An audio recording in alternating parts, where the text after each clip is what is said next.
बिस्मिल्लाहिर्रहमानिर्रहीम। आज जिस टॉपिक पे बात करने जा रहे हैं वो है एंजाइम्स। सबसे पहले एंजाइम्स की डेफिनेशन देखेंगे कि ये एंजाइम्स हैं क्या। तो according to its definition, enzymes are the class of proteins और बेसिकली एंजाइम्स आर बायोकैटलिस्ट। तो प्रोटीन से इनका ताल्लुक है। They are biocatalyst that accelerates यानी स्पीड अप और slow down the biochemical reaction. तो एक्सेलरेट्स का मतलब तो स्पीड अप ही है, क्योंकि स्पीड अप होना हमारे लिए फायदेमंद है ज़्यादा। तो they speed up the biochemical reactions. और जो दूसरी बात है, and let this reaction to completion, ना सिर्फ स्पीड अप करते हैं बल्कि इनको इख्तिताम पर भी ले जाते हैं, which are not possible at ordinary temperature, कि जो कि ऑर्डिनरी टेम्परेचर पर मुमकिन नहीं होता। अभी मैं इसको समझाऊंगा तो ये बात आपकी समझ में आएगी। तो this is the complete definition of enzymes, कि they belongs to class of protein, they are biocatalyst. What is their purpose? To accelerate the biochemical reactions in your body, and all such reaction to completion not only accelerate the chemical reaction but lead the reaction to completion, which is not possible at ordinary temperature. So this is the complete definition of enzymes. So they are biocatalysts, accelerates the biochemical reaction and leads the chemical reaction to completion at ordinary temperature, that is your body temperature. तो biochemical reaction कौन कौन से हैं जिसको ये accelerate करते हैं? तो यहाँ लिखा है digestion, respiration, muscular contraction and metabolism. तो ये वो बायोकेमिकल रिएक्शन है, ये वो चंद बायोकेमिकल रिएक्शन है जिसको एंजाइम क्या करते हैं जी? कैटलाइज करते हैं, यानी क्या करते हैं जी? स्पीड अप करते हैं। तो ये हमारे पास मिसाल है जी कि ऑर्डिनरी टेम्परेचर पे क्यों। तो ये लिखा है यहाँ पे, the conversion of starch to glucose, कि अगर आप स्टार्च को ग्लूकोज में कन्वर्ट करना चाहें लेबोरेटरी के अंदर, तो आपको एक तो हीट करना पड़ेगा और दूसरा एसिडिक मीडियम प्रोवाइड करना पड़ेगा, यानी HCl ऐड करना पड़ेगा। विदाउट दीज टू कंडीशन ये जो आपका रिएक्शन है, the conversion of starch into glucose, ये पॉसिबल ही नहीं है। लेकिन एमाइलेज, ये आपकी बॉडी के अंदर एंजाइम होता है जो स्टार्च को ग्लूकोज के अंदर कन्वर्ट कर देता है आपके बॉडी टेम्परेचर पे, जो 37 डिग्री सेंटीग्रेड होता है। इसे मजीद हीट की जरूरत नहीं पड़ती, हीट टू बॉइलिंग की जरूरत नहीं पड़ती, और ना ही इसे किसी एक्सटर्नल एसिड की जरूरत पड़ती है। ठीक है जी। तो यहाँ आपने क्या देखा, कि जो एंजाइम है, एंजाइम बगैर टेम्परेचर के और बगैर किसी मीडियम के, ठीक है जी, यानी बगैर किसी एक्सटर्नल मीडियम के क्या करता है जी? ये वर्क करता है और आपके बायोकेमिकल रिएक्शन को क्या करता है जी? स्पीड अप करता है, और ना सिर्फ स्पीड अप करता है बल्कि उनको कंप्लीट करने भी मदद देता है। एंजाइम्स ये आप बाहर से नहीं ले सकते, ये आपके लिविंग सेल यानी आपकी बॉडी के अंदर ही सिंथेसाइज होते हैं। तो ये एंजाइम आपके जो है, ये आपके इंटरनल कैटलिस्ट हैं। They are bio catalyst and they are internal catalyst, यानी एंजाइम को डाइट के जरिए से नहीं लिया जाता। अब हम पढ़ेंगे जी कि हम एंजाइम को कैटलिस्ट क्यों कह रहे हैं। How enzymes are catalyst. तो एंजाइम को हम कैटलिस्ट क्यों कह रहे हैं, इसको देखते हैं हम। तो number one, it modify the speed of the reaction. तो कैटलिस्ट की कुछ खूबियां होती हैं जो एंजाइम्स के अंदर मौजूद है, इसलिए आप एंजाइम को कैटलिस्ट कह सकते हैं। तो ये पहली खूबी है जी कि they modify the speed of the chemical reaction, यानी अमूमन तो आपको ये पता है जी कि स्पीड अप करते हैं, लेकिन ये स्लो डाउन भी कुछ रिएक्शंस को करते हैं जी। तो दे मॉडिफाई द, इसलिए यहाँ पे मॉडिफाई का वर्ड लिखा हुआ है, they modify the speed of the reaction. ये अगली प्रॉपर्टी है एंजाइम की, और ये प्रॉपर्टी कैटलिस्ट की भी होती है जी, कि they do not appear as a part of product. तो प्रोडक्ट का हिस्सा नहीं होते, क्योंकि अगर ये प्रोडक्ट में इन्वॉल्व हो जाएं और रिएक्शन के अंदर ये केमिकली रिएक्शन में इन्वॉल्व हो जाएं, तो फिर इनको आप कैटलिस्ट नहीं कहेंगे, क्योंकि कैटलिस्ट वो स्पीशी होती है that remain uninvolved chemically in chemical reaction. तो ये प्रोडक्ट में अपीयर नहीं होते, इसका मतलब ये है कि they are catalyst. They regenerate and remain unchange. अगर किसी तरह से ये केमिकल रिएक्शन में इन्वॉल्व होंगे, तो आखिर में जब आपका केमिकल रिएक्शन एंड होगा तो ये दोबारा से क्या हो जाएंगे जी? ये दोबारा से रीजनरेट हो जाएंगे। ठीक है जी, यानी ये रिकवर्ड हो जाएंगे और ये अनचेंज रहेंगे। ये भी कैटलिस्ट की प्रॉपर्टी है। और finally they take part in your chemical reaction, your biochemical reaction again and again. तो ये कंज्यूम नहीं होते, ठीक है जी। और बगैर कंज्यूम हुए ये आपके बायोकेमिकल रिएक्शन को क्या करते हैं, उनकी स्पीड को मॉडिफाई करते हैं। तो ये इनकी सारी खूबियां किस जैसी हैं, कैटलिस्ट जैसी हैं। इसलिए एंजाइम को कैटलिस्ट कहना दुरुस्त है। हाँ, इसे इंटरनल कैटलिस्ट कहा जाएगा और इसे क्या कहा जाएगा, बायो कैटलिस्ट कहा जाएगा, क्योंकि ये जो केमिकल प्रोसेस को मॉड की स्पीड को जो मॉडिफाई करती है, वो सारे के सारे जो केमिकल रिएक्शन होते हैं वो कैसे होते हैं, वो बायोकेमिकल रिएक्शंस होते हैं। यहाँ लिखा हुआ है जी कि enzymes are better than inorganic catalyst.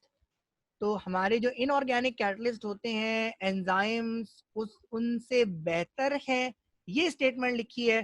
तो इस बात का जवाब हम देते हैं जी। तो ये बात सही है और उसकी वजह ये है जी कि एंजाइम, क्योंकि कैटलिस्ट का काम एनर्जी ऑफ एक्टिवेशन को लोअर करना होता है और एंजाइम्स भी ये काम करते हैं, ठीक है जी। लेकिन खास बात ये है कि इन्हें टेम्परेचर की जरूरत नहीं पड़ती, बल्कि आपकी बॉडी के टेम्परेचर पे जो बहुत कदरे लो है, 37 डिग्री सेंटीग्रेड आपकी बॉडी का टेम्परेचर होता है जी। तो इस टेम्परेचर पर ये वर्क कर देते हैं और इसी खूबी की वजह से हम ये कहेंगे जी कि enzymes are better than inorganic catalyst. और अभी हम यहाँ पे एग्जाम्पल देखेंगे तो आपको ये बात समझ में भी आ जाएगी जी। हम एग्जाम्पल देखते हैं decomposition of H2O2 hydrogen peroxide. तो हाइड्रोजन पेरोक्साइड को अगर विदाउट एनी कैटलिस्ट डिकम्पोज किया जाए, वाटर और ऑक्सीजन मिलती है और इसके नतीजे में जो एनर्जी क्या होती है जी, रिक्वायर्ड होती है, क्योंकि ये एंडोथर्मिक रिएक्शन है, प्लस लिखा है जी।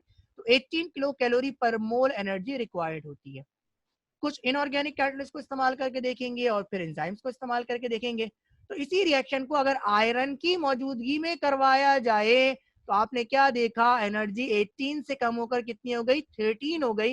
And iron is inorganic catalyst. तो कैटलिस्ट ने इस रिएक्शन को स्पीड अप कर दिया और क्या कर दिया, एनर्जी ऑफ एक्टिवेशन को डिक्रीज कर दिया फ्रॉम 18 टू 13। यहाँ पे हमने जो कैटलिस्ट इस्तेमाल किया है वो प्लाटिनम इस्तेमाल किया है उसी रिएक्शन को करवाने के लिए, और प्लाटिनम ने एनर्जी को मजीद डिक्रीज कर दिया। तो 18 से कहाँ आ गए, आप 12 पे आ गए। और प्लाटिनम भी आपका क्या है, इनऑर्गेनिक कैटलिस्ट है। और हम कह रहे हैं जी कि एंजाइम्स ज्यादा बेहतर है। तो देखते हैं जी कि एंजाइम क्या करता है जी।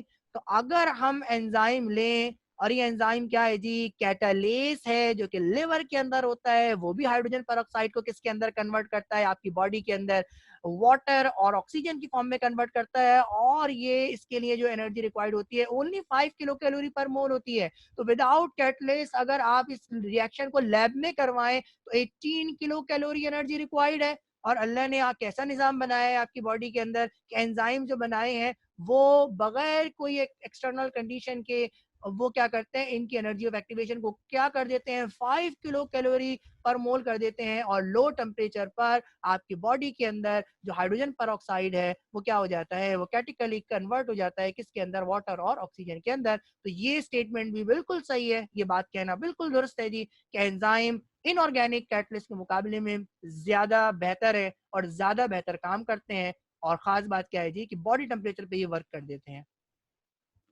तो क्या लिखा हमने, कंक्लूड क्या किया कि enzymes lowers the energy of activation more efficiently, ठीक है जी, in comparison with inorganic catalyst, and they work at room temperature.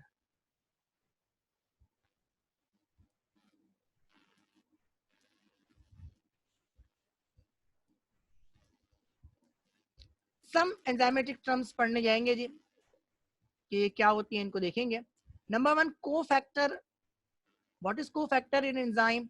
तो नॉन, क्योंकि हमने कहा पढ़ा कि एंजाइम आपके they are protein, they are a class of protein. तो द नॉन प्रोटीन कंपोनेंट, तो अगर एंजाइम के अंदर कोई नॉन प्रोटीन कंपोनेंट होगा और इस नॉन प्रोटीन कंपोनेंट को प्रोस्थेटिक ग्रुप कहते हैं, अगर ये एंजाइम के अंदर प्रेजेंट होगा तो ये कोफैक्टर कहलाएगा, ठीक है जी। तो कोएंजाइम इसकी एग्जांपल है। और अगर मेटल आयंस एंजाइम के अंदर मौजूद है तो मेटल आयंस क्या है जी, ये आपके प्रोटीन नहीं है जी। तो ये क्या कहलाएगा, कोफैक्टर कहलाएगा। तो एंजाइम के साथ कोई प्रोस्थेटिक ग्रुप का मौजूद होना, ये क्या कहलाता है, ये आपका कोफैक्टर कहलाता है।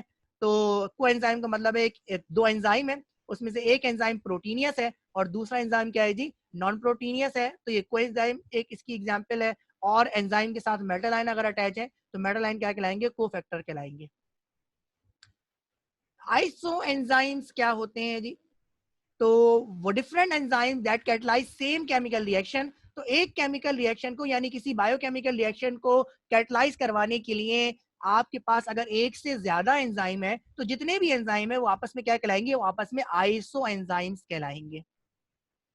और तीसरी चीज क्या है जी, जाइमो एंजाइम या प्रो एंजाइम्स।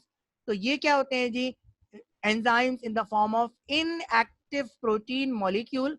ठीक है जी, तो इनके अंदर जो प्रोटीन मॉलिक्यूल होता है वो इनएक्टिव होता है उनका, तो वो क्या कहलाते हैं, वो आपके जाइमो एंजाइम्स या प्रो एंजाइम्स कहलाते हैं। और इसकी मिसाल क्या है जी, पेप्सिन और ट्राइस्पिन। तो इसका जो असल असल फंक्शन है वो प्रोटीनियस नहीं होता, तो इसके अंदर जो प्रोटीन मॉलिटी होती है वो क्या होती है, इनएक्टिव होती है। दूसरा पार्ट क्या करता है, इसको वर्क करवाता है। तो ये आपका जाइमो एंजाइम या क्या कहलाता है, प्रो एंजाइम कहलाता है। अब हम बात करने जा रहे हैं कि जी सबस्ट्रेट क्या होता है। तो व्हाट इज सबस्ट्रेट, तो the substance on which enzymes work.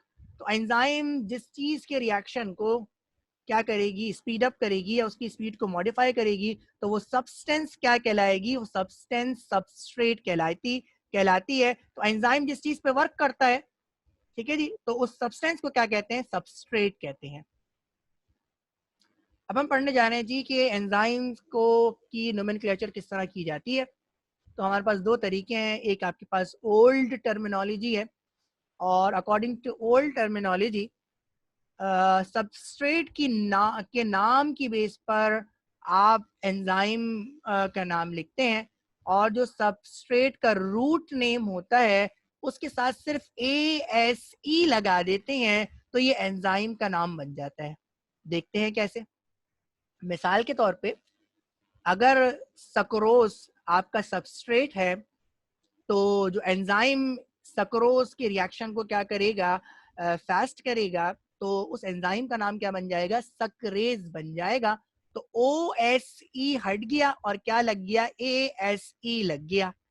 इसी तरह लैक्टोज के रिएक्शन को अगर फास्ट करना है तो वो एंजाइम क्या कहलाएगा, लैक्टेज कहलाएगा। यूरिया की अगर डिकम्पोजिशन करनी है, इसको अगर रिएक्शन को फास्ट करना है, तो वो एंजाइम क्या कहलाएगा, यूरिएज कहलाएगा। ASE ऐड करना है आपने। इसी तरह प्रोटीन्स के रिएक्शन को यानी प्रोटीन्स की अगर डिकम्पोजिशन करवा रहे हैं, एंजाइम्स प्रोटीन की डिकम्पोजिशन को फास्ट करते हैं, तो वो एंजाइम क्या कहलाएंगे, वो कहलाएंगे प्रोटीएज। तो ये सिंपल सी ओल्ड टर्मिनोलॉजी है कि आप सबस्ट्रेट के नाम के का जो रूट नेम है, ठीक है जी, तो उस रूट नेम के साथ आप क्या लगा दीजिए, ASE लगा दीजिए। बिल्कुल इस तरह जिस तरह आप अल्कीन होता है तो आप अल के साथ क्या लगाते हैं, ANE लगाते हैं। इन के साथ डबल बॉन्ड हो तो आप अल्कीन लगाते हैं, ट्रिपल बॉन्ड हो तो आप अल्काइन लगाते हैं। बिल्कुल इसी तरह आप क्या करना है, ये जो नोमेनक्लेचर है ये सबस्ट्रेट के हिसाब से है कि जो सबस्ट्रेट है सक्रोज, उसमें आप OSE हटा के क्या लगा देंगे, ASE लगा देंगे। और बाकी एग्जाम्पल हमने देखी, लेकिन ये ओल्ड टर्मिनोलॉजी है, कहीं कहीं इस्तेमाल होगी, मैं आपको दिखाऊंगा आपको आगे। और वरना ज्यादातर जो टर्मिनोलॉजी इस्तेमाल होती है वो नई होती है। वो देखते हैं क्या है जी।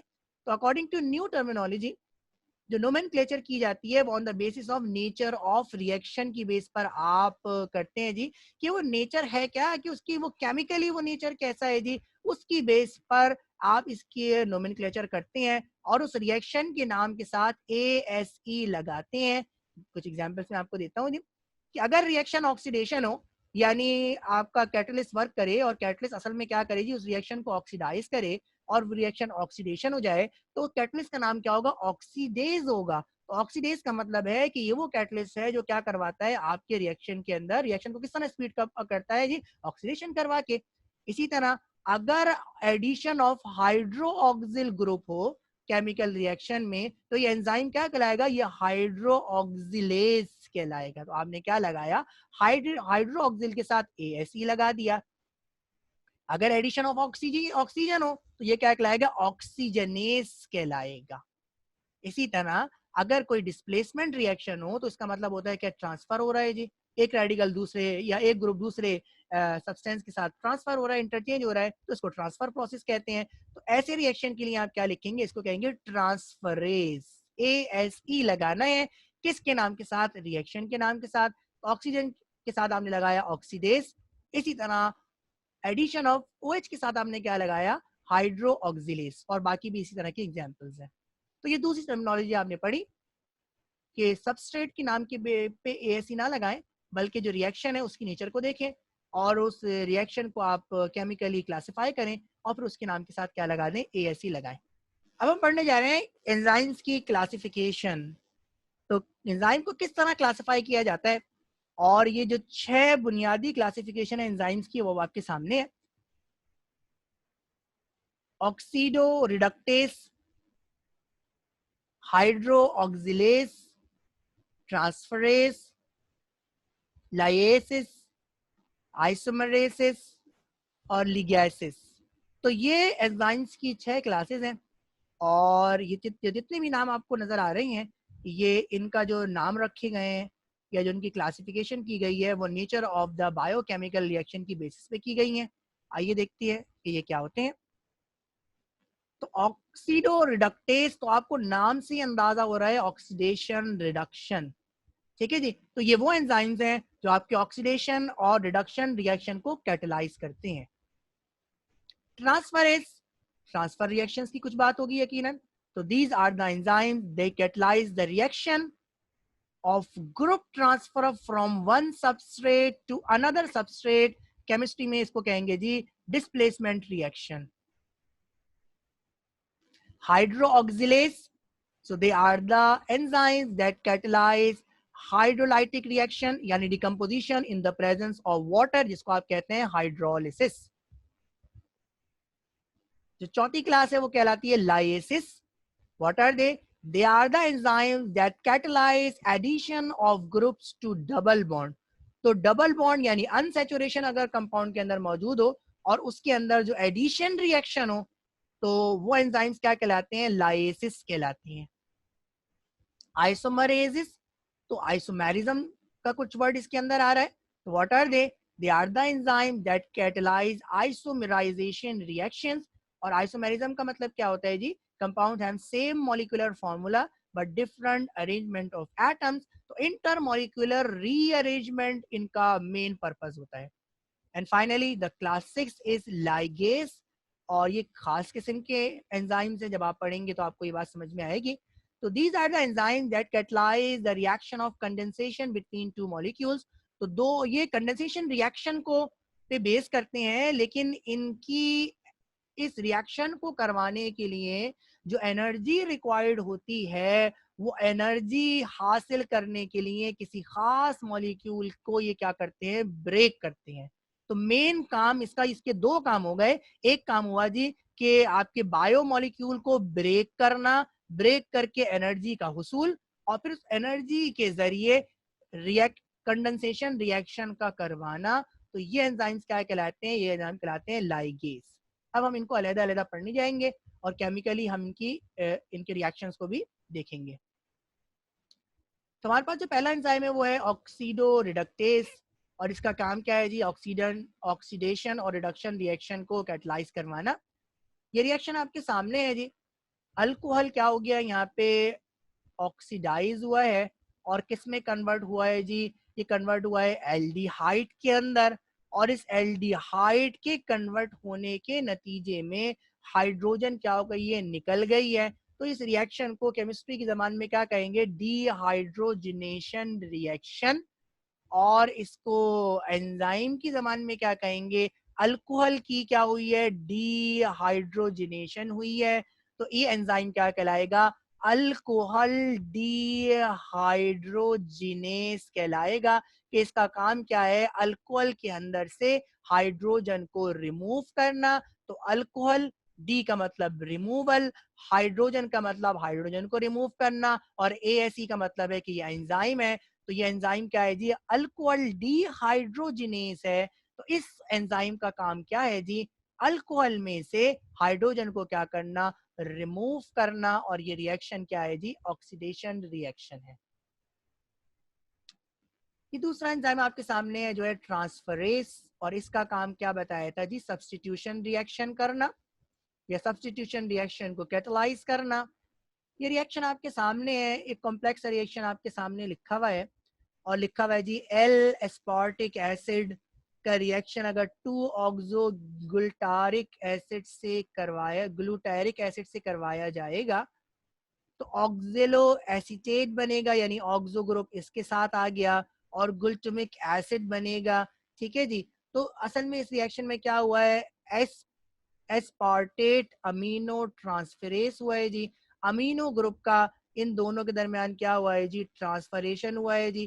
तो ये रिएक्शन क्या कहलाएगा, ये रिएक्शन जो एंजाइम क्या करेगा, इसको स्पीड अप करेगा, तो एंजाइम क्या कहलाएगा, एस्पार्टेट अमीनो ट्रांसफरेस। तो एस्पार्टेट से अमीनो ग्रुप को इसने क्या किया है जी, ट्रांसफर किया, तो ये एंजाइम क्या कहलाता है, ट्रांसफरेस कहलाता है। अच्छा, तो ये तीसरी क्लासिफिकेशन है, दे आर हाइड्रोलेस, और इनका काम क्या है जी, होता है जी ऐसी रिएक्शन को कैटलाइज करना जिसके अंदर वाटर क्या करता है, डिकम्पोजिशन करता है। तो ये क्या कहलाते हैं, these are the enzyme that catalyses hydrolytic reaction. तो ये पहली एग्जांपल आपके सामने है, एमाइलोस। तो अगर वाटर से ट्रीट किया जाए तो ये किस में कन्वर्ट हो जाता है, ग्लूकोज के अंदर कन्वर्ट हो जाता है। इसी तरह प्रोटीन्स की डिकम्पोजिशन करवाई जाए तो प्रोटीन्स भी अपने मोनोमर, क्योंकि प्रोटीन्स का जो सिंपलेक्स यूनिट होता है वो अमीनो एसिड होता है, तो प्रोटीन्स किस में कन्वर्ट हो जाते हैं, अमीनो एसिड्स के अंदर कन्वर्ट हो जाता है। ये कहलाते हैं, ये प्रोटीएज कहलाते हैं। और इसी तरह लिपिड्स को अगर वाटर से ट्रीट करवाया जाए, यानी वाटर के जरिए इनकी हाइड्रोलिसिस करवाई जाए, तो ये फैटी एसिड और ग्लाइसरॉल्स के अंदर कन्वर्ट हो जाते हैं। तो लिपिड्स में आपने पढ़ा था जी कि फैटी एसिड और ग्लाइसरॉल के मिलाप से क्या बनता है, लिपिड्स बनता है। तो लिपिड्स को अगर आप ब्रेक करेंगे तो क्या मिल जाएगा आपको, फैटी एसिड और ग्लाइसरॉल मिल जाएगा। लेकिन ये जो ब्रेकिंग होगी in the presence of water होगी, और एंजाइम जो लिपिड को कैटालिटिकली कन्वर्ट कर रहा है वो क्या कहलाता है, लाइपेज कहलाता है। यहाँ अगर आप देखें तो यहाँ आपकी ओल्ड टर्मिनोलॉजी इस्तेमाल हो रही है। ठीक है जी, यहाँ आपके लिए रिएक्शन इंपॉर्टेंट नहीं है जी। यहाँ पे आपके लिए क्या है जी, आपने अमाइलोस देखा, ये आपका सबस्ट्रेट है, प्रोटीन सबस्ट्रेट है, लिपिड सबस्ट्रेट है, और आपने इन सबस्ट्रेट के नाम के आगे क्या लगाया है, एएसई लगाया है। तो यहाँ नोमेनक्लेचर करने के लिए आपने ओल्ड टर्मिनोलॉजी को इस्तेमाल किया है। तो आपने क्या सीखा कि सिर्फ और सिर्फ हाइड्रोलिसिस अगर होगी, यानी रिएक्शन हाइड्रोलेस होंगे, तो उसके अंदर तो ओल्ड टर्मिनोलॉजी इस्तेमाल होगी, वरना तो जितने भी इसके अलावा जितने भी रिएक्शन है उनके अंदर न्यू टर्मिनोलॉजी ही इस्तेमाल होगी। अब ये चौथी क्लासिफिकेशन है, इसको कहते हैं लाइसिस। और लाइसिस का काम क्या होता है जी, डबल बॉन्ड के अंदर एडिशन रिएक्शन का करना, ये एडिशन रिएक्शन का डबल बॉन्ड के अंदर कन्वर्ट करना, यानी आप ग्रुप लॉस हो जाए तो भी वो इस कैटेगरी के अंदर आएगा। तो दोनों चीजें हैं, ये वाइस वर्सा होता है जी। कि क्या क्या आपने सीखा जी, कि डबल बॉन्ड अगर अनसैचुरेटेड कंपाउंड है उसके अंदर एडिशन रिएक्शन का होना, ये भी लाइसिस कहलाएगा। और अगर आप इसका उल्टा पढ़ें, यानी ग्रुप्स का निकलना और डबल बॉन्ड का फॉर्म होना, ये भी रिएक्शन लाइसिस ही कहलाता है। तो वाइस वर्सा दोनों रिएक्शन लाइसिस ही कहलाएंगे। एंजाइम इसको कैटलाइज करेगा, वो एंजाइम क्या कहलाएंगे, लाइसिस कहलाएंगे जी। तो रिएक्शन आपके सामने है, एसिटो एसीटेट को आपने क्या किया जी, डिकम्पोज किया, और डिकम्पोज करने के बाद आपको क्या मिला जी, एसीटोन मिला और कार्बन डाइऑक्साइड मिला। तो इस रिएक्शन में आपने क्या देखा कि एसीटो एसीटेट आप ले रही हैं, ये एस्टर है आपका, और इसके अंदर से आपने क्या रिमूव किया है, कार्बन डाइऑक्साइड को रिमूव किया है। रिमूवल को क्या कहते हैं, डी कहते हैं। कार्बन डाइऑक्साइड का रिमूव होना, ये डी कार्बो ऑक्सीलेशन कहलाता है। तो ये रिएक्शन क्या कहलाएगा, एसीटो एसीटेट डी कार्बो ऑक्सीलेस। तो जो एंजाइम इस रिएक्शन को स्पीड अप करेगा, उसकी वजह से आपने एएसई लगाया, तो वो एंजाइम क्या कहलाएगा, एसीटो एसीटेट डी कार्बो ऑक्सीलेस, यानी एसीटो एसीटेट की डी कार्बो ऑक्सीलेशन करवाने वाला एंजाइम। ठीक है जी। तो यहाँ क्या हुआ है, यहाँ पर ग्रुप क्या हुए हैं जी, यहाँ पे ग्रुप लॉस हुए हैं। तो ये इसी कैटेगरी के अंदर आ रहा है कि या तो एडिशन रिएक्शन हो, या कैसा रिएक्शन हो जी, कि ऐसा रिएक्शन हो कि जिसके अंदर ग्रुप्स लॉस हो जाएं, एटम्स लॉस हो जाएं। तो वो किस कैटेगरी के अंदर, वो एंजाइम्स क्या कहलाते हैं, लाइसिस कहलाते हैं। तो ये रिएक्शन आपने देखा। तो पांचवी किस्म है वो है जी आइसोमरेज, और ये आइसोमराइजेशन रिएक्शन करवाता है, को स्पीड अप करवाने में मदद देता है जी। और इंटरमोलिकुलर रीअरेंजमेंट को आइसोमराइजेशन कहते हैं जी। तो ग्लूकोज में आपने पढ़ा था कि एल ग्लूकोज और डी ग्लूकोज। तो ये जो एंजाइम है, इन्होंने क्या किया, इसकी कॉन्फ़िगरेशन को एलानीन की कॉन्फ़िगरेशन को एल से किसमें कन्वर्ट कर दिया, डी के अंदर कन्वर्ट कर दिया। आपको याद होगा सेकंड लास्ट कार्बन पे मैंने OH ग्रुप की पोजीशन का तस्करा किया था, तो OH ग्रुप की पोजीशन को इसने क्या किया है, इस एंजाइम ने क्या किया है, ऑल्टर किया है। तो ये एंजाइम क्या कहलाएगा, एलानीन रेसिमरेज कहलाएगा। ये केमिस्ट्री के अंदर, स्टीरियोकेमिस्ट्री के अंदर इस प्रोसेस को रेसिमराइजेशन कहते हैं। तो ये आप हायर क्लासेस के अंदर पढ़ेंगे। ये आपकी छठी क्लास है जिसको आप क्या कहते हैं, लाइगेज। और ये क्या है जी, they are the enzymes that catalyses the condensation reaction on provision of energy on cleavage of another molecule. और उमन ये जो अनदर मॉलिक्यूल होता है वो क्या होता है, ATP होता है, एंड एडेंसीन ट्राइफॉस्फेट। और ये किसके अंदर होता है, ये आपके लिविंग सेल के अंदर होता है। इसका काम क्या होता है जी, it is an organic compound that provides energy to drive many processes in living cell. तो इस प्रोसेस को करवाने के लिए भी ATP की जरूरत पड़ती है। तो ATP की मौजूदगी में ये रिएक्शन प्रोसीड हुआ है और मेलोनाइल कार्बोक्सिलिक एसिड के अंदर कन्वर्ट हो गया है। इसका मतलब है carbon dioxide acetyl carboxylic acid के अंदर क्या हो गई है जी, इसके अंदर चली गई है, यानी इस रिएक्शन में अब रिंग चेन का पार्ट बन गई है। और एसिटाइल कार्बोक्सिलिक एसिड किस में कन्वर्ट हो गया है, मेलोनाइल कार्बोक्सिलिक एसिड के अंदर कन्वर्ट हो गया। और इसके नतीजे में ATP किस में कन्वर्ट हो गया, ADP में कन्वर्ट हो गया, एडेनोसिन डाइफॉस्फेट के अंदर कन्वर्ट हो गया जी। तो हुआ रिएक्शन क्या है, तो एंजाइम ने जिस ये एंजाइम जो रिएक्शन करवाता है, तो ये एंजाइम क्या कहलाता है, ये एंजाइम कहलाता है एसिटाइल कार्बोक्सिलिक एसिड कार्बोऑक्सिलेज कहलाता है। ठीक है जी। तो एसिटाइल तो ये क्यों कहलाता है, क्योंकि इसने एसिटाइल कार्बोऑक्सिलिक एसिड के अंदर कार्बोऑक्सिलेशन रिएक्शन किया। तो ASE इस एंजाइम की वजह से, और एसिटाइल कार्बोऑक्सिलिक एसिड के अंदर इसने कार्बोऑक्सिलेशन रिएक्शन किया, इसलिए ये एंजाइम क्या कहला रहा है जी, एसिटाइल कार्बोऑक्सिलिक एसिड कार्बोऑक्सिलेज। तो ये प्रॉपर्टीज एंजाइम्स की देखने जा रहे हैं। तो पहली प्रॉपर्टी हमने क्या देखी थी कि अगर इनको वाटर के अंदर काफी अर्से रखा जाए तो ये अपनी एक्टिविटी को परमानेंटली खो देते हैं। दूसरी बात क्या है जी कि अगर इनकी ट्रीटमेंट हीट से करवाई जाए तो क्योंकि ये प्रोटीन बेस्ड होते हैं तो प्रोटीन्स हीट से क्या हो जाता है, कोगुलेट हो जाता है। ठीक है जी, कोगुलेट का मतलब होता है जम जाना। तो इस सूरत में भी क्या हो जाते हैं, इनएक्टिव हो जाते हैं।